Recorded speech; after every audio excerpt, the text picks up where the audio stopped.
मैं हूँ doctor Archana Vashishtha. BSc biology first year में आप सबका स्वागत है। Bachelor of science BSc degree bachelor of science एक 3 ईयर डिग्री कोर्स है जिसका BSc biology first year first semester है। फर्स्ट सेमेस्टर में बॉटनी का paper 1 algae fungi and lichen है, जिसको शैवाल कवक एवं लाइकेन कहते हैं। वो हम पढ़ेंगे। सबसे पहले एल्गी के बारे में।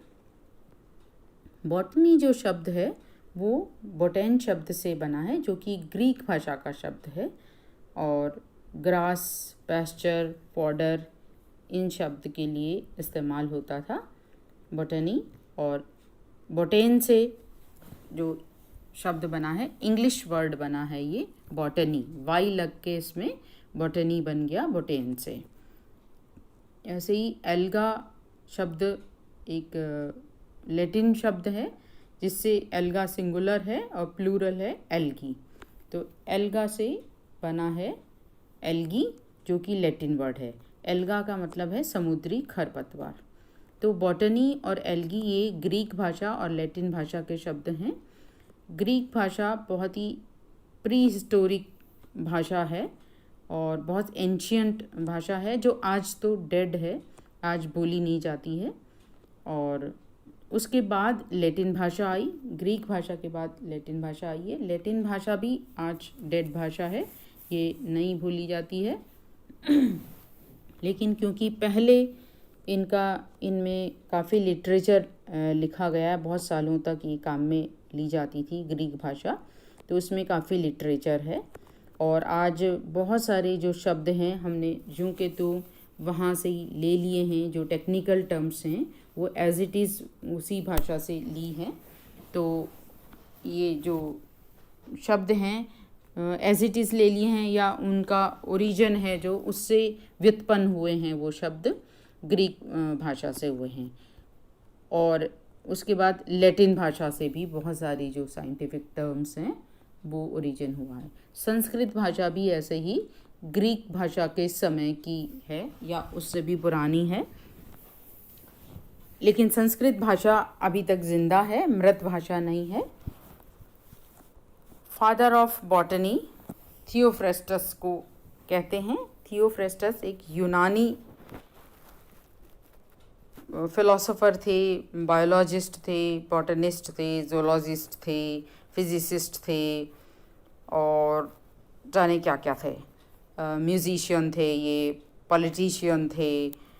इनका सब चीज़ों पे, सब क्षेत्रों में दखल था, हर टॉपिक पे ये नॉलेज थी इनकी। और इन्होंने जो किताब लिखी बहुत ही फेमस, हिस्टोरिया प्लांटेरम, उसके 9 वॉल्यूम्स हैं जो ग्रीक भाषा में लिखे थे। उसमें उन्होंने बहुत सारे प्लांट्स का वर्णन किया है, 500 प्लांट्स का वर्णन इसके अंदर करा है डिटेल में। तो लगभग 1700 साल तक ये इसी में रही, ग्रीक भाषा में रही। उसके बाद ग्रीक भाषा का जब यूज़ ख़त्म हो गया तो लैटिन भाषा में इसका ट्रांसलेशन हुआ 1483 में, और लैटिन भाषा भी बाद में मृत हो गई है। और उसके बाद 1916 में इंग्लिश भाषा में इसका ट्रांसलेशन हुआ हिस्टोरिया प्लांटेरम का, जो उसका बुक का नाम है इंक्वायरी इनटू प्लांट्स। तो Historia Plantarum and inquiry into plants एक ही किताबें हैं। हिस्टोरिया प्लांटेरम ग्रीक लैंग्वेज में है, जबकि inquiry into plants English language में है। तो ये थियोफ्रेस्टस की लिखी हुई किताबें हैं जिसमें उन्होंने प्लांट्स का वर्णन किया है। उसमें प्लांट्स को इन्होंने 3 भागों में क्लासिफाई किया है, ट्रीज, श्रब एंड हर्ब्स, वृक्ष, शुभ एवं शाक। तो ये है थियोफ्रेस्टस, फादर ऑफ बॉटनी। उसके बाद ये, क्योंकि ये इनका काल था 272 से 287 BC, before common era, before Christ. और उसके बाद जो 16वीं शताब्दी में माइक्रोस्कोप का आविष्कार के बाद जो प्लांट्स का जो अध्ययन है वो बहुत ज़्यादा विस्तार से होने लगा और बहुत बारीकी से होने लगा।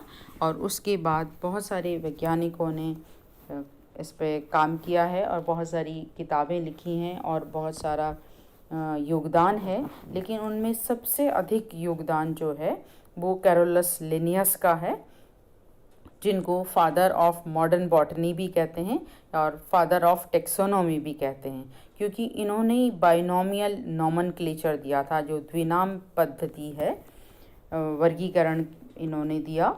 वर्गीकरण में द्विनाम पद्धति का उपयोग किया और एनिमल्स का क्लासिफिकेशन भी और प्लांट्स का क्लासिफिकेशन भी इन्होंने किया है। और बहुत सारी इन्होंने किताबें लिखी हैं, 20-25 किताबों से भी अधिक किताबें इन्होंने लिखी हैं। उनमें से कुछ फेमस किताबें हैं सिस्टेमा नेचुरी जो 1735 में आई, जेनेरा प्लेंटेरम जो 1737 में आई है, और उसके बाद है स्पीशीज़ प्लेंटेरम ये 1753 में आई है। और सिस्टेमा नेचुरी का जो 10th एडिशन है वो 1758 में आया है। तो इस तरह से इन्होंने बहुत सारी किताबें लिखी और उसमें बहुत प्लांट्स का जो क्लासिफिकेशन, नॉमेनक्लेचर और उनके बारे में वर्णन किया है। तो इसलिए इनको फादर ऑफ मॉडर्न बॉटनी भी कहते हैं। ये एक स्वीडिश बॉटनिस्ट थे। इंडिया में प्लांट्स का क्या लिटरेचर है, तो इंडिया में अथर्ववेद हैं जो सबसे पुराने संस्कृत भाषा का जो साहित्य है, उसमें पौधों के बारे में वर्णन है। स्पेशली शुरू में जो भी पौधों के बारे में वर्णन होता था, शुरुआत में जो वर्णन हुआ वो मेडिसिनल इम्पोर्टेंस के जो प्लांट्स थे उनका वर्णन किया गया है। और बाद में सूक्ष्मदर्शी के आविष्कार के बाद बाकी दूसरे प्लांट्स का भी, सभी प्लांट्स का वर्णन किया है। तो अथर्ववेद संस्कृत भाषा का ग्रंथ है। जो और भी 4 वेद हैं, ऋग्वेद, यजुर्वेद, सामवेद, ये पहले के वेद हैं, और ये चौथा वेद है अथर्ववेद जो काफ़ी बाद में लिखा गया है।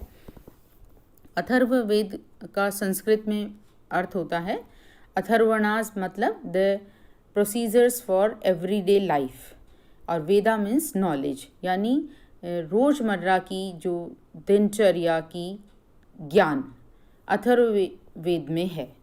तो दैनिक जीवन का ज्ञान जो है वो अथर्ववेद में दिया है, और ये करीब 1000 साल BC की लिखी हुई किताब है, और इसमें 20 कांड हैं, 20 चैप्टर्स इसके अंदर दिए हैं। तो वैसे तो ये जो किताब है ये तो और भी ज़्यादा पुरानी है, लेकिन इसका जो रिटन फॉर्म में जो आई है, वो जो रिटन मैन्युस्क्रिप्ट है वो भी 1000 साल बिफोर क्राइस्ट है, यानी 2020 अभी चल रहा है, उससे भी पहले 1000 साल, 3000 साल से भी पुरानी ये किताब है, थियोफ्रस्टस से भी पहले की। चरक संहिता एक और किताब है जो कि चरक ऋषि के द्वारा लिखी है, जो कि एक आयुर्वेद की टेक्स्ट बुक है, संस्कृत में लिखी हुई है। इसमें भी 120 चैप्टर्स हैं और ये 400 से 200 BC पहले की लिखी हुई किताब है। एक और किताब है वृक्ष आयुर्वेद जो पाराशर के द्वारा लिखी हुई है, पाराशर ऋषि ने लिखी है। इसमें 6 भाग हैं। 6 भाग में जैसे नाम दिए हैं इसमें बीजोत्पत्ति कांड, वनस्पत्य कांड, गुल्म कांड, वनस्पति कांड, विरुद्ध कांड, चिकित्सा कांड। तो इसमें इन्होंने पूरा जो बीज कैसे उत्पन्न होता है, प्रोटोप्लाज्म का कैसे बना, फर्स्ट प्रोटोप्लाज्म कैसे आया, और फूल वाले पौधे और जो क्रिप्टोगेम्स हैं जिनमें छिपे हुए फूल होते हैं वो पौधे, लताओं के बारे में अलग हैं। इस तरह से अलग अलग उन्होंने खंड बनाए हैं। जैसे इनको कांड कहा है, जैसे रामायण में होता है बाल कांड, सुंदर कांड, इस तरह से अलग अलग एक ग्रुप है। और हर एक कांड के अंदर फिर चैप्टर्स हैं। जैसे बीजोत्पत्ति कांड है, उसमें 8 चैप्टर्स हैं। बीजोत्पत्ति सूत्राध्याय, भूमि वर्गाध्याय, वन वर्गाध्याय, वृक्षांग सूत्राध्याय, पुष्पांग सूत्राध्याय, फलांग सूत्राध्याय, वृक्षांग सूत्राध्याय, इस तरह से हम देखते हैं कि इसमें भी उन्होंने विस्तृत रूप से वर्णन करा था। वन वर्गाध्याय है जिसमें 14 प्रकार के वनों का वर्णन है। वृक्षांग सूत्राध्याय है, इसमें पूरी फिजियोलॉजी का वर्णन है, जिसमें photosynthesis, transpiration, respiration, ascent of SAP इत्यादि का वर्णन करा है। तो विस्तृत अध्ययन हमारे जो भारतीय इतिहास है उसके अंदर भी देखने को मिलता है। संस्कृत भाषा का जो साहित्य है उसमें है। उपवन विनोद, ये भी शारंगधर ऋषि के द्वारा लिखी है, संस्कृत भाषा का साहित्य है। उसमें कृषि, बागवानी, वर्गीकरण इत्यादि के बारे में विस्तृत वर्णन किया हुआ है। 12वीं शताब्दी की किताब है ये। सुश्रुत संहिता भी 12वीं 13वीं शताब्दी की किताब है, जिसमें सुश्रुत ऋषि ने लिखी है ये। उसमें मेडिसन और सर्जरी के बारे में लिखा है। तो मेडिसिनल प्लांट्स के बारे में इसके अंदर लिखा हुआ है।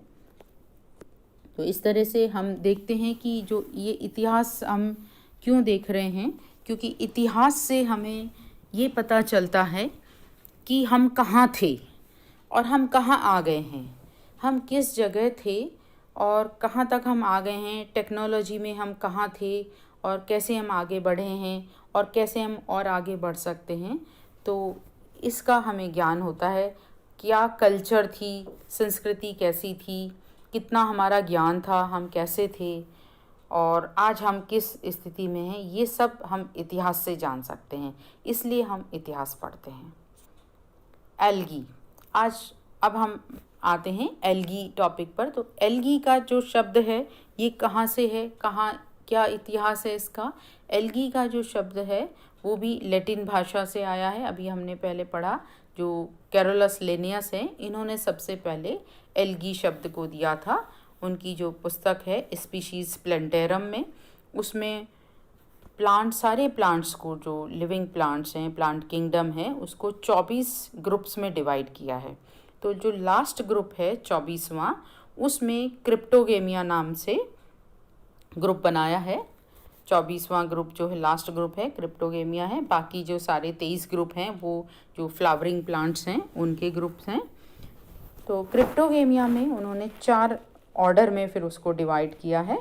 फिलिसीज, मसाई, एल्गी एंड फंजाई। फिलिसीज में फर्न्स हैं, मसाई में मॉस एंड लीफी लिवरवर्ट्स हैं, एल्गी ग्रुप में एल्गी, लाइकेंस एंड थैलोस लिवरवर्ट्स हैं। तो देखते हैं हम ऐसे कि एल्गी में जो हिपेटिसी के साथ ही इन्होंने एल्गी, लाइकेंस और जो थैलोस लिवरवर्ट्स के साथ रखा था इसको। तो A.L.D. ड्यूसू ने 1789 में इनको अलग किया ब्रायोफाइटा से। जो लिनियस ने जो ग्रुप बनाया था एल्गी का ग्रुप, उसमें ब्रायोफाइट्स को भी शामिल करा था। डी ड्यूसू ने पहली बार इनको ब्रायोफाइट से अलग करके एक अलग समूह एल्गी बनाया, जो आज तक भी वो प्लांट सारे उसी एल्गी ग्रुप में रखे जाते हैं। एल्गोलॉजी कहते हैं स्टडी ऑफ एल्गी को, और फाइकोलॉजी भी कहते हैं स्टडी ऑफ एल्गी को, क्योंकि फाइकोलॉजी जो शब्द है फाइकोस से बना है, ग्रीक भाषा का ये शब्द है। फाइकोस का मतलब होता है सीवीड, और एल्गोलॉजी जो एल्गा शब्द लैटिन भाषा से बना है उसका मतलब भी होता है सीवीड। तो एल्गोलॉजी या फाइकोलॉजी यानी स्टडी ऑफ एल्गी। संस्कृत में एल्गी को कहते हैं शैवाल। फादर ऑफ एल्गोलॉजी और फादर ऑफ फाइकोलॉजी कहते हैं F.E. फ्रिश को। ये एक ब्रिटिश बायोलॉजिस्ट थे लंदन में। इन्होंने किताब लिखी the structure and reproduction of the algae. इसकी 2 वॉल्यूम्स लिखे, 1935 में ये पब्लिश हुई हैं, और उसमें विस्तृत रूप से इन्होंने एल्गी का अध्ययन किया है और एल्गी को 11 भागों में 11 क्लासेस में डिवाइड करा है on the basis of pigmentation, reserve food, flagellation, thallus structure, modes of reproduction and life cycles। तो इन्होंने बहुत ही विस्तार पूर्वक उनका पिगमेंट के बारे में, रिजर्व फूड के बारे में, फ्लैजिलेशन, उनकी थैलस की संरचना, रिप्रोडक्शन, लाइफ साइकिल, सभी के बारे में बहुत ही विस्तार से वर्णन किया है, और इसीलिए उनको हम एल्गोलॉजी के पिता या शैवाल के पिता के रूप में जानते हैं। Father of Indian algology. India में जो एल्गोलॉजी का शैवाल के अध्ययन की जो नींव डाली थी वो एमओपी अयंगार ने डाली थी। एमओपी अयंगार ने जो पीएचडी किया वो फ्रिश की लैब से ही किया था। लंदन गए थे ये पीएचडी करने के लिए। मद्रास में इन्होंने शुरुआत में पढ़ाई करी, उसके बाद लंदन फ्रिश की लैब से ही इन्होंने पीएचडी किया है। तो ये हैं फादर ऑफ इंडियन एल्गोलॉजी, जिन्होंने साउथ इंडिया में बहुत अधिक काम किया है एल्गी के ऊपर। फ्रेश वाटर एल्गी और मेराइन एल्गी दोनों पर इनका काम है, और उनकी जो स्ट्रक्चर, उनकी साइटोलॉजी, टेक्सोनॉमी, रिप्रोडक्शन, इकोलॉजी के ऊपर बहुत सारा काम है, और कई नए जेनेरा की उन्होंने खोज की है। तो ये हैं MOP Iyengar, father of Indian algology. General characteristics of algae. तो एल्गी के बारे में हमने पढ़ा कि एल्गी का नॉलेज हमको कब से है और कितने साइंटिस्ट हैं उन्होंने एल्गी के बारे में विस्तृत रूप से अध्ययन करा है। तो एल्गी कौन से पौधे हैं, कौन से ऐसे कैरेक्टर्स हैं जिन पौधों को हम एल्गी समूह में रखते हैं। तो एल्गी थैलोफाइटा ग्रुप में आती है। थैलोफाइट्स मतलब थैलस जैसी प्लांट बॉडी, थैलस जैसी प्लांट बॉडी यानी अनडिफरेंशिएटेड प्लांट बॉडी, यानी जड़ तना पत्ती में जो विभेदित नहीं होते, जिनमें ये टिश्यू डिफरेंशिएशन नहीं होता, जिसमें वेस्कुलर सिस्टम प्रेजेंट नहीं होता है, वेस्कुलर सिस्टम एब्सेंट होता है, संवहन तंत्र अनुपस्थित होता है, उनको थैलॉइड प्लांट कहते हैं। और ऐसे थैलॉइड प्लांट थैलोफाइटा में आते हैं। तो थैलॉइड प्लांट जो हैं फंजाई भी हैं। एल्गी और फंजाई दोनों ही थैलॉइड प्लांट हैं, लेकिन एल्गी क्लोरोफिलस प्लांट्स हैं, जबकि फंजाई क्लोरोफिलस प्लांट्स हैं। उसमें क्लोरोफिल नहीं पाया जाता और वो ऑटोट्रॉफिक भी नहीं होते, जबकि एल्गी क्लोरोफिलस हैं, ऑटोट्रॉफिक प्लांट्स हैं, और इनमें फोटोसिंथेसिस होता है।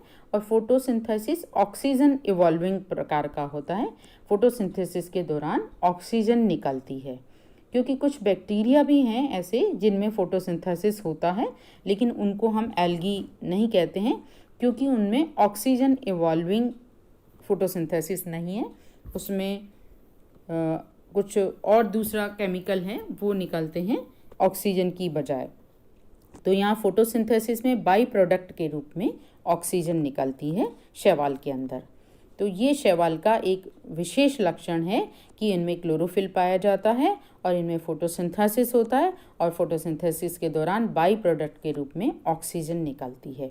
और ये थैलॉइड प्लांट बॉडी होती है इनकी, जो कि जड़ तना पत्ती में डिफरेंशिएटेड नहीं होती है। ये मोस्टली एक्वेटिक होते हैं, जलीय पौधे हैं, जो कि मेराइन और फ्रेश वाटर दोनों तरह की हैबिटेट्स में, आवास स्थान पर पाए जाते हैं। हालांकि कुछ टेरेस्ट्रियल भी होते हैं, स्थलीय पौधे भी होते हैं, जो मॉइस्ट प्लेसेस पर, नम भूमि पर पाए जाते हैं। नम चाहे मिट्टी में या चट्टान या पेड़ की छाल, नम स्थानों पर पाए जाते हैं। थैलस में भी यूनिसेलुलर और मल्टी सेलुलर। तो एल्गी का जो शरीर है, थैलस है, वो एक कोशिकीय भी एल्गी होती हैं और मल्टी सेलुलर एल्गी भी होती हैं। सेलुलर ऑर्गेनाइजेशन में भी प्रोकैरियोटिक और यूकैरियोटिक। जो एल्गी की जो सेल हैं प्रोकैरियोटिक भी हो सकती हैं, जैसे कि ब्लू ग्रीन एल्गी में, या अधिकांश जो सारी एल्गी हैं वो यूकैरियोटिक होती हैं। यूकैरियोटिक यानी जिसमें न्यूक्लियस पाया जाता है, प्रोकैरियोटिक यानी जिसमें प्रिमिटिव न्यूक्लियस होता है या न्यूक्लियस नहीं होता है। Cell wall is of cellulose और mixture of cellulose and other compounds. तो सेल्यूलोज की सेल वॉल होती है और कई बार और भी दूसरे केमिकल्स होते हैं सेल्यूलोज के साथ में। The sex organs are unicellular and not in most algae, in some multicellular sex organs lacking a sterile jacket.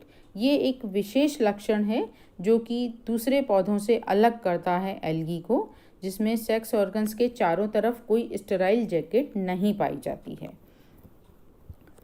Reproduction होता है इसमें वेजिटेटिव, एसेक्सुअल और सेक्सुअल मेथड, तीनों तरीके से रिप्रोडक्शन होता है।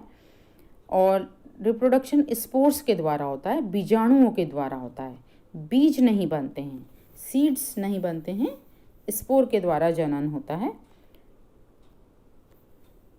Water is essential for fertilisation, fertilisation के लिए जल आवश्यक होता है। Embryo is not formed, embryo नहीं बनता है। इसका मतलब जो जाइगोट के डेवलपमेंट से जो स्पोरोफाइटिक टिश्यू बनता है, जो डिप्लॉयड होता है, तो जाइगोट से जो फीमेल रिप्रोडक्टिव ऑर्गन के अंदर रहते हुए ही जब वृद्धि करता है, स्पोरोफाइट बनता है, तो वो इस एम्ब्रायो होता है। तो यहाँ क्योंकि फीमेल रिप्रोडक्टिव ऑर्गन के अंदर जाइगोट नहीं रहता है, क्योंकि जैसे ही जाइगोट जो फर्टिलाइजेशन होता है वो बाहर होता है, फर्टिलाइजेशन या तुरंत बाहर आ जाता है, क्योंकि फीमेल रिप्रोडक्टिव ऑर्गन के चारों तरफ कोई स्टेराइल जैकेट नहीं होती जो कि भ्रूण को सुरक्षा दे सके। तो भ्रूण को सुरक्षा देने की स्टेराइल जैकेट नहीं है, इसलिए भ्रूण भी नहीं बनता है यहाँ पर एल्गी में। ब्रायोफाइट में सबसे पहले भ्रूण बनता है, क्योंकि वहाँ पे स्टेराइल जैकेट है, आर्कीगोनिया होती है, और आर्कीगोनिया के चारों तरफ एक स्टेराइल जैकेट होता है जो कि जाइगोट को, बढ़ते हुए जाइगोट को भ्रूण बनाने में मदद करता है, और वहाँ भ्रूण पाया जाता है। एल्गी में भ्रूण नहीं मिलता है, क्योंकि वहाँ सेक्स ऑर्गन्स के चारों तरफ स्टेराइल बंध आवरण नहीं होता। Majority of algae are gametophytic, gametophytic phase is dominant and sporophytic stage is reduced. जो गेमेटोफिटिक स्टेज है, हैप्लॉइड स्टेज है, हैप्लॉइड फेज है, वही डोमिनेंट होती है ज़्यादातर एल्गी के अंदर। इसमें ऑल्टरनेशन ऑफ जनरेशन स्पष्ट रूप से पाया जाता है। एक बार गेमेटोफिटिक स्टेज आती है, उसके बाद स्पोरोफिटिक स्टेज आती है, और लेकिन कभी भी यहाँ स्पोरोफिटिक स्टेज है वो गेमेटोफिटिक पे आश्रित नहीं होती है, जैसा कि ब्रायोफाइट्स में होता है। इनमें ऑल्टरनेशन ऑफ जनरेशन क्लियर मिलती है और बहुत तरह की लाइफ साइकिल्स मिलती हैं। एल्गी के अंदर तरह तरह की विभिन्न प्रकार की लाइफ साइकिल्स पाई जाती हैं, जिनके बारे में हम डिटेल में बाद में पढ़ेंगे। तो ये कुछ संक्षिप्त रूप में जनरल कैरेक्टर्स हैं एल्गी के, जिनको विस्तार से हम आगे के चैप्टर्स में पढ़ेंगे। Thank you.